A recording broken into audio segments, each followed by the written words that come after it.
Hi welcome to Swasthya vlogs. ఈరోజు మా పాప నాకు ఏదైనా నేర్పించు మమ్మీ వంట అంటే ఎగ్ పులుసు ఎలా చేయాలో నేర్పించాను. చూడండి, ఫస్ట్ అయితే ఎగ్ బాయిల్ చేసేసి ఆనియన్స్ కట్ చేసి స్టవ్ పక్కన పెట్టుకుంది.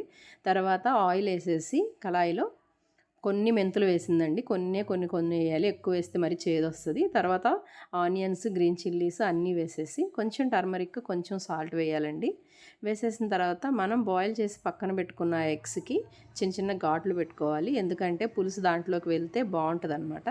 సో అలా పెట్టేసిన తర్వాత ఒక 5 మినిట్స్ మగ్గిన తర్వాత కర్రీ ఇట్లా వస్తుంది కదా, దాంట్లోకి మంచిగా రెడ్ చిల్లీ వేసేసి, కొంచెం మీరు ఎంత తింటే అంత వేసుకోవచ్చు. మా ఇంట్లో కొంచెం ఎక్కువే తింటారని కొంచెం ఎక్కువ వేసాను అనమాట.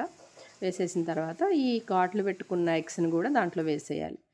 వేసేసి ఒకసారి అట్లా కలిపేసిన తర్వాత మనం మేము మా ఇంట్లో చింతకాయ పులుసుని ఎక్కువ వాడతామండి. చింతకాయ గుజ్జుని పులుసులాగా చేసేసి బాయిల్ చేసి పులుసు చేస్తాము.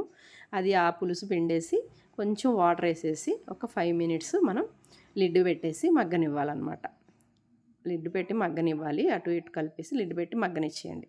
వన్స్ మనకి ఒక 5 మినిట్స్ అలా మగ్గేసిన తర్వాత ఒక్కసారి చూడండి, సైడ్కి అంతా అట్లా ఆయిల్ రిలీజ్ అవుతుంది. ఇంకా ఆయిల్ రిలీజ్ అయింది అంటే ఇంకా మన కర్రీ ఎండ్ పార్ట్కి వచ్చేసినట్టే. అందుకనే ఇంకా లాస్ట్లో కొత్తిమీర వేసేసి దింపేసుకోవాలి. మా పాప చేసిన ఈ కర్రీ ఎలా ఉందో కామెంట్ చేయండి. ఓకే.